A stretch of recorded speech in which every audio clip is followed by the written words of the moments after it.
Hello दोस्तों, welcome to my YouTube channel. एक बार फिर से आप सभी का स्वागत है इस अमेजिंग क्लास में। तो हर बार की तरह हम बहुत कुछ सीखने वाले हैं इस क्लास से। तो मैं आपको बता देता हूँ। सबसे पहले हम देखेंगे कि अंग्रेजी को किस तरीके से हिंदी में अनुवाद किया जाता है, how to translate English into Hindi. ठीक है, साथ ही वर्ड मीनिंग हम देखने वाले हैं। जो भी वर्ड डिफिकल्ट होंगे उसकी मीनिंग हम हिंदी में देखेंगे, और साथ ही word by word, step by step हम पढ़ेंगे कि किस तरीके से अंग्रेजी को पढ़ा जाता है, ताकि हम उसका जो उच्चारण है, प्रोनाउंसिएशन है, सही वाला।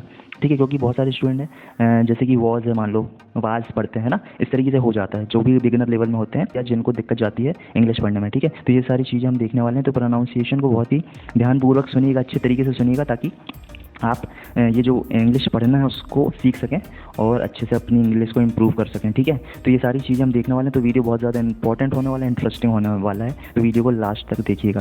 चलिए तो आगे बढ़ते हैं। और आगे बढ़ने से पहले मैं आपको बता दूं, अगर आप हमारे चैनल पर नए हैं तो इस चैनल को आप सब्सक्राइब कर लीजिए, साथ ही बेल आइकन दबा दीजिएगा, ताकि जो भी हम नई वीडियो डालें अगले बार सबसे पहले आप तक नोटिफिकेशन पहुँच जाए। तो चलिए स्टार्ट करते हैं। ये जो हमारी स्टोरी है उसका टाइटल है the man and the little cat. ठीक है, the man and the little cat, आदमी और छोटी बिल्ली की कहानी है ये। ठीक है, देखते हैं। वन डे, एक दिन, an old man was having a stroll in the forest when he suddenly saw a little cat stuck in a hole. ठीक है, इसका मतलब क्या हुआ हिंदी में, देखिए। वन डे, एक दिन, एक बूढ़ा आदमी जंगल में टहल रहा था। ठीक है, स्ट्रोल का मतलब होता है टहलना। ठीक है, टहल रहा था, तभी उसने अचानक एक छोटी सी बिल्ली को एक गड्ढे में फंसा हुआ देखा। स्टक का मतलब होता है फंसा, फंस जाना। ठीक है, स्टक इन अ होल, ठीक है, गड्ढे में फंसा हुआ था वो।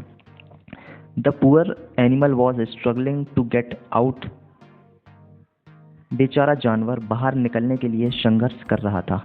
ठीक है, द पुअर एनिमल, यहाँ पर एनिमल है जिसके सामने पुअर लिखा है, मतलब कि बेचारा जानवर। ठीक है, बेचारा जानवर बाहर निकलने के लिए संघर्ष कर रहा था। ये जो स्ट्रगलिंग है इसका मतलब होता है संघर्ष करना। ठीक है, आगे देखते हैं। So he gave him his hand to get him out. So इसलिए उसने उसे बाहर निकालने के लिए अपना हाथ बढ़ाया।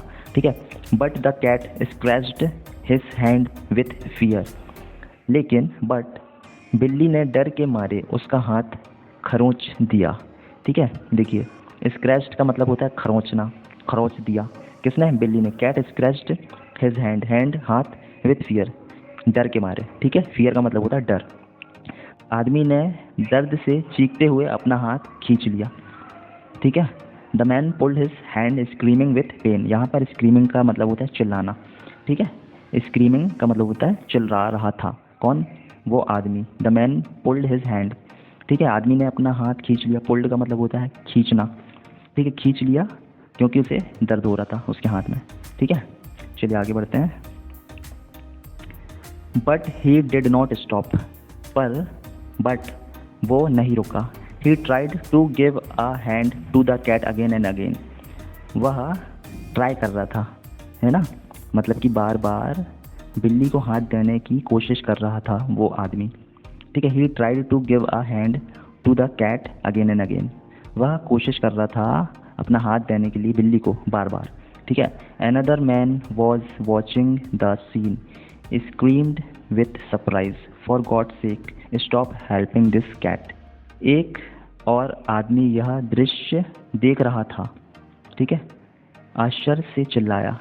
स्क्रीम्ड का मतलब होता है चिल्लाना, विथ सरप्राइज, है ना, आश्चर्य से। सरप्राइज का मतलब होता है आश्चर्य। देखो, another man was watching the scene, एक और आदमी वहाँ पर था जो यह दृश्य देख रहा था। ठीक है, वॉचिंग का मतलब होता है देखना, देख रहा था। ठीक है, वॉच कर रहा था ये सारी चीज़ें, और स्क्रीम्ड विथ सरप्राइज, चिल्लाया सरप्राइज से, आश्चर्य से।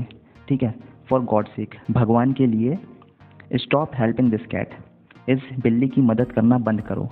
ठीक है, मतलब जो एक और आदमी था वो ये सारी दृश्य देख रहा था और वो चिल्लाता है आश्चर्य से कि भगवान के लिए इस बिल्ली की मदद करना बंद करो। He is going to get himself out of there, वह खुद वहाँ से निकल जाएगा। वो आदमी बोलता है दूसरे आदमी से, इस आदमी से जो मदद कर रहा था ये कैट की, बिल्ली की, कि he is going to get himself out of there, वह जो बिल्ली है वह खुद वहाँ से निकल जाएगी, अपने आप को वहाँ से बाहर निकाल लेगी। ठीक है, चलिए आगे देखते हैं। The other man did not care about him, he just continued saving that animal until he finally succeeded, and then he walked to that man and said, son, it is cat's instincts that makes him scratch and to hurt, and it is my job to love and care. इसका मतलब क्या हुआ हिंदी में देखते हैं। देखिए, the other man did not care about him, दूसरे आदमी को उसकी परवाह नहीं थी, ठीक है। He just continued saving that animal until he finally succeeded, वह बस उस जानवर को तब तक बचाता रहा जब तक कि वह आखिरकार सफल नहीं हो गया, ठीक है। एंड और then he walked to that man and said, and और फिर वह उस आदमी के पास गया, एंड सेड और कहा, son, it is cat's instincts that makes him scratch, son बेटा, यह बिल्ली की सहज प्रवृत्ति। देखिए, इंस्टिंक्ट्स का मतलब होता है कि उसका नेचर है, मतलब जो बिल्ली का नेचर है, क्या है nature, that makes him scratch, है ना।